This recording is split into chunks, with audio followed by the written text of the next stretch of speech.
খাইতে হবে এজন্য তো কিনতে হয়।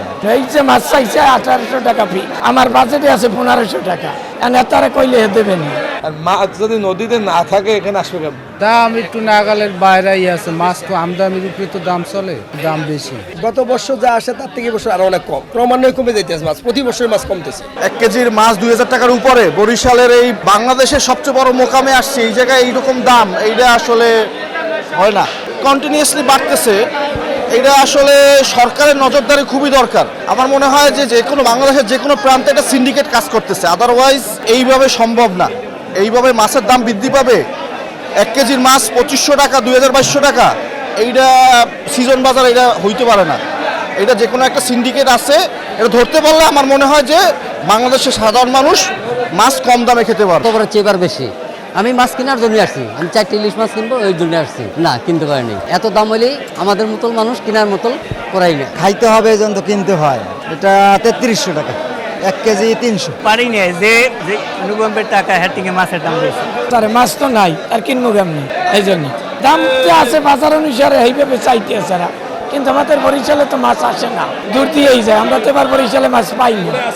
এই জন্য এই যে মাছ চাইছে 1800 টাকা ফি, আমার বাজেটে আছে 1500 টাকা, তারা কইলে দেবেন না।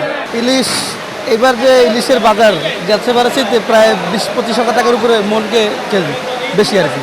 এবার ইলিশ তো কেনাই লাগবে, কিছু করার না, এই জন্য দেখা বেশি দাম দিলেও কেনা লাগছে। এখানে ব্যবসা, এখানে মাছেরও অনেক দাম, ব্যবসায়ী শান্তিভাবে ব্যবসা করতে আছে। এখানে তো কোনো রাজনীতির প্রভাব নাই যে এখানে, আর মাছ যদি নদীতে না থাকে এখানে আসবে কেন?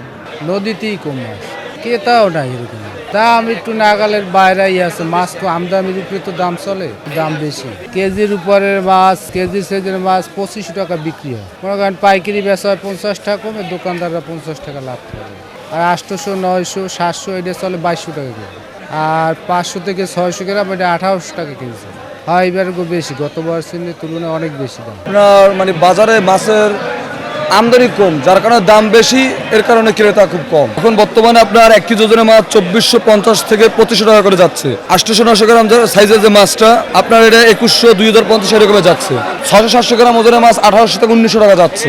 আর 1200, 1300, 1400, 1500 এগুলো যাচ্ছে আপনার 2800, 2900 এরকম করে দাম যাচ্ছে। যারা বেশি নিত তারা কম নেয়, যারা 4টি নিত তারা একটা নেয়। দাম বেশি কারণে, আর কিছু না। মাছ নদীতে নাই বললেই চলে, কারণ আপনার ছোট মাছটা মারিয়ে ফেলায় তো, রেনু যেটা ঝাটকা মাছটা মারিয়ে ফেলায়, এই জন্য নদীতে মাছ কম। নদীর নাব্যতা হ্রাস পাইয়ে যেতেছে ক্রমান্বয়ে, এক ফারাক্কার এফেক্ট আমরা পুরোপুরি পড়ছে। এটা হলো ইলিশ মাছ, গভীর পানির মাছ। এই গভীর পানির মাছ অল্প পানিতে, এই জন্য বাচ্চা ইলিশটা আমরা বেশিরভাগ থাকে। আর বাচ্চা ইলিশটায় নির্দনের যে অবস্থানটা আমাদের চলতেছে দেশে, আমাদের কিছু অফিসার ভালো আসে, অবশ্য অফিসার ভালো আসলো, কিন্তু দুর্ভাগ্য হইল যে সাথে যারা ছিল তারা জিনিসটাকে পার্টির কাছে হাইলাইট আগে জানিয়ে দেওয়ার কারণে শেষ অভিযানটা সাকসেস হইতে পারে নাই। এই অভিযান সাকসেস হইলে কিছুটা শুধু ইলিশ না, এই যে মেঘনা ধরে চাবলি, এটা সবই পাইজাল আর হইলো তোমার যে বেন্দি জাল, এই দুইটা কারেন্ট জাল থেকেও সবচেয়ে বেশি ক্ষতি করে। দুইটা কারেন্ট জাল তো একটু বড় হইলে ধরে, কিন্তু এটা একেবারে ছোট অবস্থায় রেনু, এই দুইটা জাল ক্ষতিগ্রস্ত আছে বিশেষ করে।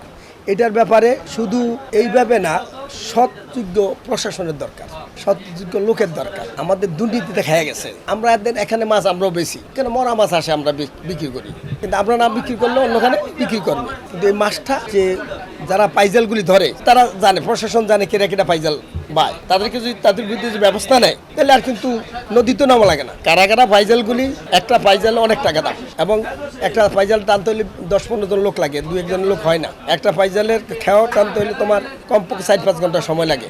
এই জিনিসটা প্রশাসনকে কন্ট্রোল করতে হবে, সরকারকে ব্যবস্থা নিতে হবে কঠিনভাবে। গত বছর যা আসে তার থেকে বছর আরো অনেক কম, ক্রমান্বয়ে কমে যাইতেছে মাছ, প্রতি বছর মাছ কমতেছে। বছর মনে করেন এই সময়, এই ভরা মৌসুমে মোটামুটি মাছ ছিল, কিন্তু এবছর মাছ নাই। তার কারণ হলো যাইয়া একটাই কারণ আমি মনে করি, হয়তো শীতের সিজনে জাটকি মাছগুলো ধরা পড়ছে, তারপরে ওই যে আপনার চাপলি মাছ এগুলো ধইয়া ফলাইছে, যার কারণে এখন বর্তমানে এই জন্য মাছের অনশন দেখা গেছে। টেবিলে মাছ থাকার কথা, আমাদের মাছ তেমন নাই, আমরা অনেক কষ্টে আছি। আমাদের বিবি বাচ্চা নিয়ে আমরা অনেক কষ্টে আছি মাছ না থাকায়। এই মাছটা না থাকার কারণ হলে আমাদের এই দেশে কিছু চাপলি মাছ হয়, ইলিশের বাচ্চা ছাড়া এই মাছটা কিছু প্রভাবশালী আছে, এরা মাছটা এদের মাধ্যমে ধরিয়া এরা বিভিন্ন জায়গায় নিয়ে বিক্রি করে। বিক্রির কারণে এই কারণে এখন মাছ নাই এই মৌসুমে। এখন আমরা অনেক কষ্টে জীবনযাপন করতে আছি। মাছগুলো কম কারণে আজ আমাদের অবস্থা খুব খারাপ, আরতের পরিস্থিতি তাদের ভালো না। আর যারা মাছ মনে করেন যে জাইলেরা যে কিনবে, কিন্তু তারা নিম্নচাপে নামতে পারে না, এই ওঠে এই নামে। আর তারা মনে করেন মাছ আপনার ঘাটের দাম বেশি, বুঝছেন, এই জন্য মাছ বিভিন্ন মোকামে চলে যায়। এই সময় প্রচুর চাপ, আমরা রাত্রে 12টা-1টা পর্যন্ত কাজ করা লাগতো। আর এই বছর কাজের একদম কম, আমাদের কোনো রকমের ব্যবসার একদম পরিস্থিতি খুবই খারাপ, মাছ কম, নদীতে জেলে যাইতে পারতেছে না, এই জন্য মাছ একদম কম করতেছে। আমাদের কেনাকাটা খারাপ, এই জন্য আমাদের বিক্রিও খুব খারাপ, এই জন্য আমাদের ইনকাম সোর্স একদম পুরা খারাপ। গতবার কাজের চাপ মোটামুটি ভালো ছিল, কিন্তু এই বছর মাছ নাই। এবার বন্যার কারণে মনে করেন মাছ সাগরে বোট যাইতে পারে না, তারা মাছ ধরে আনতে পারে না, এর জন্য মাছের দাম অনেক বৃদ্ধি। আর আমাদের অভিযান নিয়ে আপনাকে বলবো, বিগত 2 বছর, গত বছর যত দিন যাচ্ছে, গত বছর হচ্ছে আমাদের এবছরের অভিযান অনেক কঠিন হয়েছে। আপনি এমনি আমাদের মানে মানুষ সরকারি লোকজনের ভিতরে অভিযোগ একটা থাকেই। আমরা এবার আমাদের পার্শ্ববর্তী যে জেলাগুলো আছে, পিরোজপুর, ঝালকাঠি, মাদারীপুর, সবগুলো আমরা স্পিডবোট এখানে নিয়ে আসছিলাম, এবং আমরা আপনি বড় বড় অভিযান করেছি এবছর এখানে স্থল যেমন অভিযান হয়েছে, নদীতে এরকম অভিযান হয়েছে। এবং এটা মানে আমি যখন কথা বলি এবং আমি দেখছি আমাদের আড়তদাররা একটু আগে বলতেছেন আপনাকে, তারাও বলতে স্যার এবছর অনেক ভালো অবস্থায়, এবং এটা যদি ধরে রাখা যায় তাহলে আগামীতে একটা ভালো ফল পাওয়া যাবে। বিগত বছরগুলোতে এই স্থানটিতে ইলিশ বোঝাই ট্রলারগুলো ঘাট দিতে এক ধরনের প্রতিযোগিতা দেখা যেত। ইলিশের গন্ধে মুখর ছিল এই পুরো স্থানটি। তবে এবছর ভরা মৌসুম হওয়া সত্ত্বেও বরিশালের নদীতে মিলছে না কাঙ্ক্ষিত ইলিশ, যে কারণে একদিকে দিশেহারা ইলিশ বিক্রেতারা, অন্যদিকে ইলিশ কিনতে এসে হতাশ ক্রেতারা। তন্ময় তপু, নাগরিক, বরিশাল।